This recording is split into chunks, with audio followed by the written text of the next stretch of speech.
এখন উনি পাগলের মতো মানে ছোটাছুটি করতেছে কিভাবে ছেলের কাছে পৌঁছাবে। আর আমি এই পাশে বাড়ি থাকি, গ্রামের বাড়ি। আর উনি থাকে হচ্ছে ফরিদপুর। আর আমি থাকি আমাদের বাড়ি হচ্ছে আপনার গোপালগঞ্জ সদর।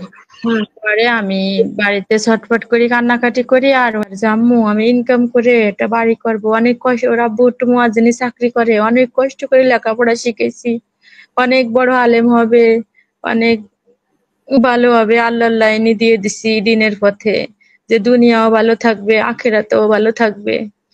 এই চিন্তা করে আল্লাহর পথে দিয়ে দিছিলাম।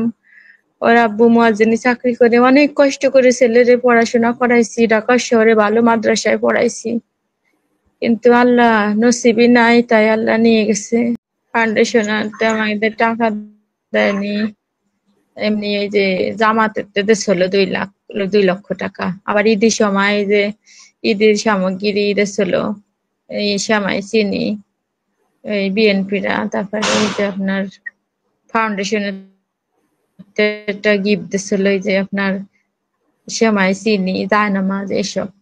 কিন্তু ফাউন্ডেশনের টাকা আমরা এখনো পাইনি। হ্যাঁ, আমার সন্তান হাফেজ মাওলানা মনিরুল ইসলাম এই যাত্রাবাড়ি সাইনবোর্ড চিটাগাং রোডে গুলি লাগে 21শে জুলাই। আমার ছেলে অনেক ভালো ছিল, রাজপুত্রর মতো একটা সন্তান আল্লাহ আমাকে দিয়েছিল। 21শে আমার জুলাই তো ঘরে আসলে আমার ঘর 21শে জুলাই তো তখন ছিল না, ইন্টারনেট ছিল না তখন। 21শে জুলাই গুলি লাগছে, 21শে জুলাই বিকাল। তখন তো মানে ইন্টারনেট ছিল না, ইন্টারনেট ছিল না তাই না সেই সময়টাতে আমরা। জি জি, 21শে জুলাই বিকাল 2টার দিকে ও মাদ্রাসা থেকে, ওই আহসানুল হিকমা মাদ্রাসায় ওই জায়গায় শিক্ষকতা করতো। তা ওইখান থেকে ও দুপুরের খানা খায়নি, ওই খানা উঠাইয়ে টিফিন বক্সে রাখে পরে একটা হুজুরের সাথে মনে করেন ওই চিটাগাং রোডে ওই জায়গায় গেছিল দেখার উদ্দেশ্যে।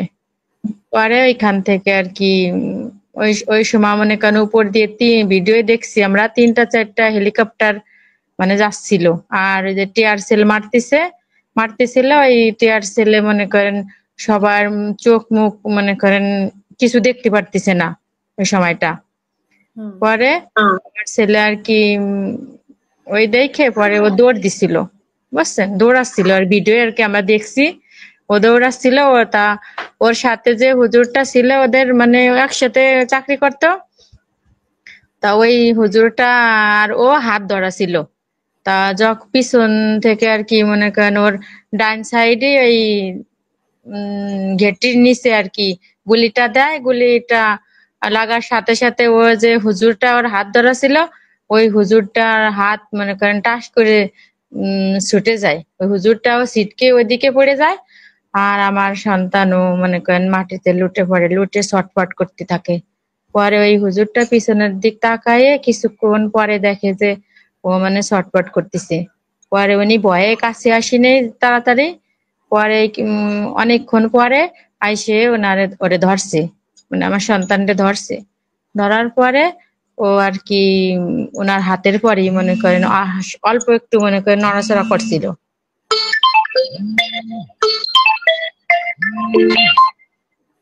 অল্প একটু নাড়াচাড়া করছিল। নাড়াচাড়া করার পরে ওনার হাতের পরে অজ্ঞান হয়ে যায়। আর রক্ত মনে করেন ওনার ওই হুজুরটার সারা শরীর মনে করেন রক্তে তাড়াতাড়। পরে ওই হুজুরটা আর কি একটা সিএনজি ডাইকে পরে ওনারা আরো হুজুররা আসে, ওনারা পরে মেডিকেলে নিয়ে যায়।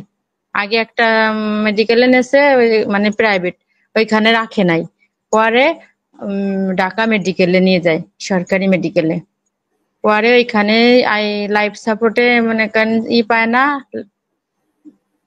তারপরে অনেক রাত 11টা বাজে, 11টার পরে ওই লাইফ সাপোর্টে আর কি ওর পায়, সিট পায়। পাওয়ার পরে ওইখানে ভর্তি করার পরে আসরের নামাজ পড়তে বসছি আমি, মানে নামাজ শেষ হয়ে আইছে, 1 রাকাত বাকি আছে, সালাম ফিরাবো।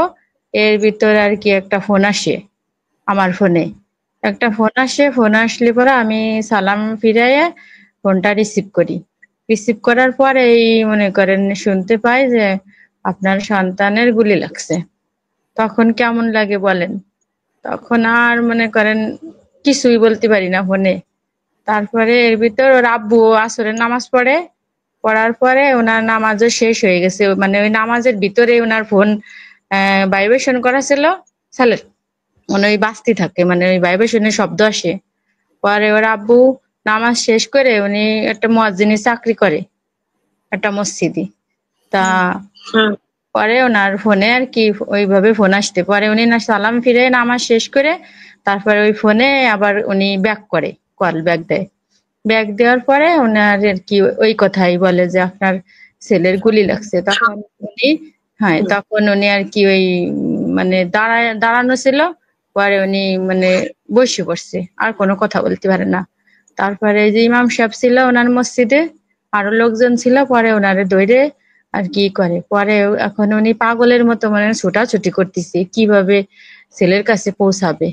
আর আমি এই পাশে বাড়ি থাকি, গ্রামের বাড়ি। আর উনি থাকে হচ্ছে ফরিদপুর। আর আমি থাকি আমাদের বাড়ি হচ্ছে আপনার গোপালগঞ্জ সদর। পরে আমি বাড়িতে ছটফট করি, কান্নাকাটি করি। আর উনি পরে এখন কিভাবে সবাই না করতেছে, গাড়ি ঘোড়া বন্ধ। তারপরে আপনার ওই সময় তো অনেক উত্তাল ছিল, কারফিউ ছিল। জি কারফিউ ছিল, মানে কোনো ওখানে চলাফেরাও যাবে না, যাতায়াত বন্ধ। পরে উনি কি করবে, পরে সবাই করছে আপনিও কি করবেন, মরে যাবেন নাকি, এইভাবে আপনি কিভাবে সেইখানে পৌঁছাবেন। পরে উনি ওই ফরিদপুর সদর হসপিটালে চলে যায়। সদর হসপিটালে যায় পরে উনি ওইখানে বসে থাকে যে রুগীর অ্যাম্বুলেন্সে ওইভাবে করে উনি ছেলের কাছে পৌঁছাবে। পরে উনি আর কি ওই একটা অ্যাম্বুলেন্সে একটা রুগী ওই ফেরি পারাপার হয়ে যাবে, বুঝছেন, অন্য অন্য রাস্তা দিয়ে আর কি ওই ব্রিজ পার হয়ে যাবে না, পদ্মার ব্রিজ। পরে উনি অন্য রাস্তা দিয়ে পরে ওই মনে করেন ওই অ্যাম্বুলেন্সে রাত 2টা বাজে আমার ছেলের কাছে পৌঁছায়। আর আমি তো বাড়ি থাকি, আমার ভাইরা ফোন দেয়, ফোন দিয়ে আমার সাথে খালি কথা বলে, সান্ত্বনা দেয়। সবাই ফোন দিয়ে সান্ত্বনা দেয় আমারে। আমি তো সারা রাত্রে একটু ঘুমাই নাই, সারা রাত বসে বসে কাঁদতেছি, ছেলের জন্য দোয়া করতেছি, সুস্থ করে দাও আল্লাহ, আমার সন্তানকে সুস্থ করে দাও। তারপরে ওর আব্বু যায় দেখে যে লাইফ সাপোর্টে মনে করেন খালি গায়ে ওই যে পাঞ্জাবি পরা ছিল গায়ে, পরে পাঞ্জাবি কাইটে কেটে ফেলাই দিছে, রক্ত ভিজে গেছে, সাদা পাঞ্জাবি পুরো লাল হয়ে গেছে। পরে ওই হুজুররা অনেক করছে ওরে, রক্ত দিছে, ওনরা সবাই রক্ত জোগাড় করে ওনাদের শরীরের তো রক্ত দিছে, দিয়ে টিয়ে পরে আর কি ওর আব্বু যায় দেখে যে মানে ওনারা একটা লুঙ্গি কিনে পরাই দিছে, আর সারা শরীর মনে করেন কোনো কিছু নাই শরীরে, কাপড় চোপড় পুরো ঠান্ডা হয়ে গেছে শরীর। পরে ওর আব্বু যায় 2টা কম্বল কিনে পরে গায়ে দেয়। পরে উনি তো দেখে মনে করেন ওনার আর অনেক আদরের সন্তান ছিল, আমার বড় সন্তান, রাজপুত্র। যেমন নম্রভদ্র ছিল তেমন তার আচরণ, তেমন তার কথাবার্তা। এই যে কুরবানির সময় বাড়ি এসে 3টে গরু জবাই দিছে মনে করেন আমাদের এই পাড়ায়, আমাদের আশেপাশে। পরে রুটি ভালোবাসতো, আমি গরুর গোশত রান্না করে রুটি বানায় যার দিনও আমি বক্সে করে দিয়ে দিছি। তারপরে এই যে আমের দিন আইছে, আমার ছেলে আমের আচার অনেক পছন্দ করতো। এই আম দেখে মনে করেন আমার ভালো লাগে না, আচারও এবার বানাই নেই, আমার সন্তান নাই। আমি যার সময় বক্সে করে দিয়ে দিছি আমার সন্তানদের আচার। আর অনেক স্বপ্ন ছিল একটা বাড়ি করার, যে আম্মু আমি ইনকাম করে একটা বাড়ি করব। অনেক কষ্ট, ওর আব্বু একটু মুয়াজ্জিনি চাকরি করে, অনেক কষ্ট করে লেখাপড়া শিখেছি, অনেক বড় আলেম হবে, অনেক ভালো হবে, আল্লাহর লাইনে দিয়ে দিছি দিনের পথে, যে দুনিয়াও ভালো থাকবে আখিরাতেও ভালো থাকবে, এই চিন্তা করে আল্লাহর পথে দিয়ে দিছিলাম। ওর আব্বু মুয়াজ্জিনি চাকরি করে, অনেক কষ্ট করে ছেলেরে পড়াশোনা করাইছি, ঢাকা শহরে ভালো মাদ্রাসায় পড়াইছি, কিন্তু আল্লাহ নসিবই নাই, তাই আল্লাহ নিয়ে গেছে। এইভাবেই কাটাচ্ছি, কি করব এখন, সন্তানের কথা যখন মনে ওঠে তখন কলিজাটা মানে একজনই জি জি ম্যাডাম। সন্তান কি একজনই? না আমার সরি আপনার মাইক্রোফোনটা অফ। এই বড় সন্তান। আচ্ছা। তো এখন কেমন কেমন কাটছে এই ৮ মাস ৯ মাস আপনার চাওয়া? ভালো লাগে না। আমি ছেলের জন্য অনেক অসুস্থ, সবসময় অসুস্থ থাকি। এই ডাক্তার দেখাতে যাই, এই যে মনে করেন ছেলে চলে যাওয়ার পরেই আমার ছেলে আমার 15 বছরের ছোট ছিল। আমার অনেক অল্প বয়সে বিয়ে হয়েছিল। আমার 15 বছরের ছেলে, আমার এই ছেলেটা অনেক আদরের, মামা বাড়ির, দাদা বাড়ির অনেক আদরের ছিল। আর দেখতেও কেমন যেন রাজপুত্র। ঘরে আসলেই আমার ঘর নুরানি আলোয় কেমন আলোকিত হয়ে যেত। সবাই ওরে খুব ভালোবাসতো, অনেক নম্র-ভদ্র ছিল, অনেক নম্র-ভদ্র ছিল, কারো চোখের দিক তাকায় কথা বলতো না, অনেক ভালো ছিল। মোবাইলের বেশি মানে মোবাইলের পর তেমন নেশা ছিল না, খালি শুধু পড়াশোনা নিয়ে ব্যস্ত থাকতো। আর আপনার কিভাবে বড়লোক হবে, কিভাবে ভালো হবে, এই চিন্তা করতো খালি সবসময়। কয় আমার আম্মুর শহর পছন্দ না, আমার আম্মুর শহরে ভালো লাগে না। আমার আম্মুরে আমি আমার আম্মুরে শহরের মতো করে দেব, যাতে আমার আম্মু শহরের মতো থাকতে পারে। আমার আম্মুর তো শহর ভালো লাগে না। আমার আম্মুরে অনেক সুন্দর একটা ঘর করে দেব। আমার আম্মুর কষ্ট আমি দূর করে দেব। আমার আম্মু অনেক কষ্ট করছে সারা জীবন, আমার আম্মুর কষ্ট দূর করে দেব। এই খালি বলতো আমার সাথে সব সময়। আর মোবাইলে আমারে দেখাতো যে আম্মু দেখো এই বাড়িটা কত সুন্দর না, আম্মু এই বাড়িটা কত সুন্দর না। আমি কিছু হয় আব্বু, আমাকে কি টাকা আছে, আমরা গরিব মানুষ, আমরা এত সুন্দর বাড়ি কিভাবে করবো। এই খালি বলতো আমার আব্বু এই খালি বলতো। আমার আব্বু রে গেলে কিভাবে থাকতে বলে, দিন কাটে না, রাত কাটে না।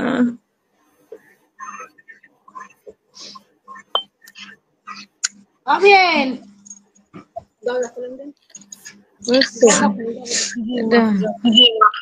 জি, আমরা তো ওই ফাউন্ডেশনে তো টাকা পাইনি।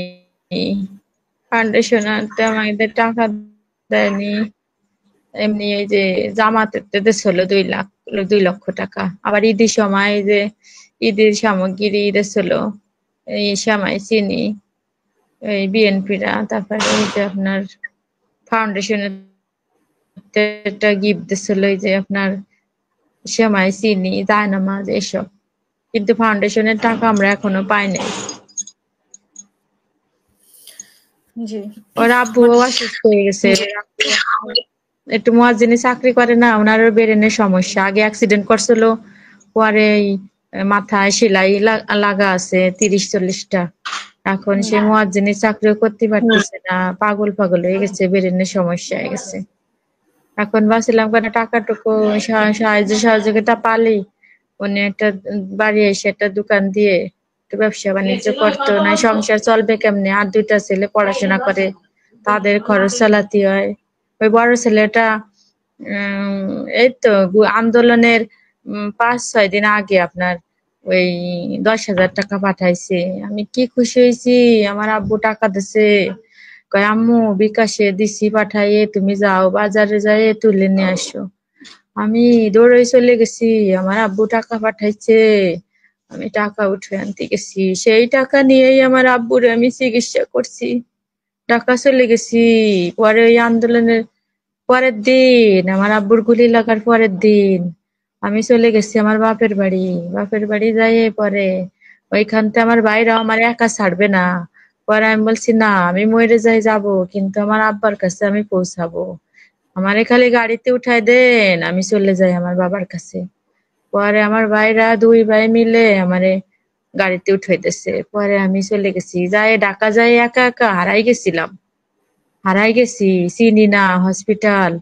তারপরে ফোনের নেটও অফ হয়ে গেছে, নেটও বন্ধ, ফোনও নষ্ট হয়ে গেছে। মানে নেট পাচ্ছে না, আমারে কেউ খুঁজে পাচ্ছে না, আমিও কাউরে ফোন দিতে পারতেছি না, কেউরে খুঁজে পাচ্ছি না। পরে হসপিটালে যাইয়ে পরে নামছি, ওই জিজ্ঞেস করতে করতে। নামার পরে এক সিটে যাইয়ে পরে দেখি যে এক রুগী কথা বলতিছে। পরে আমি বলছি ভাই আমার 1 মিনিট ফোন করতে দেবেন, আমি আমার স্বামীর একটু ফোন দেবো, আমি একটু আমার স্বামীরে ফোন দেবো। পরে 1 মিনিট কথা বলতেছে। পরে ওর আব্বুরে ফোন দিচ্ছি, ওর আব্বু বলতেছে তুমি কোন জায়গা, তোমার তো কেউ ফোনে পাচ্ছে না। পরে আমি বলতেছি আমি তো এই যে হসপিটালে আছি, এখন কোন জায়গা আমি তো চিনি না, এটা কোন জায়গা। তারপরে বলতেছি তুমি হসপিটালের বাইরে বেরো, গেটের সামনে এসে দাঁড়াও, ওই জায়গা আমি আসতেছি। পরে আমি বেরোয় গেটের সামনে যে দাঁড়াইছি, পরে ওর আব্বু নিয়ে গেছে আমারে। আমার ছেলেকে দেখে তো আর আমি আর কথা বলতে পারি না, অজ্ঞান হয়ে গেছি। আল্লাহ কি দেখলাম! আমার আব্বু কথা বলতে তো পারি নে, একটা কথা বলে যায়নি আমাদের সাথে। তারপরে নেট বন্ধ হওয়াতে আমার আব্বুরে ফোনেও পাইনি, যোগাযোগ করতে পারিনি, ফোনেও 1 মিনিট কথা বলতে পারিনি আমার আব্বুর সাথে।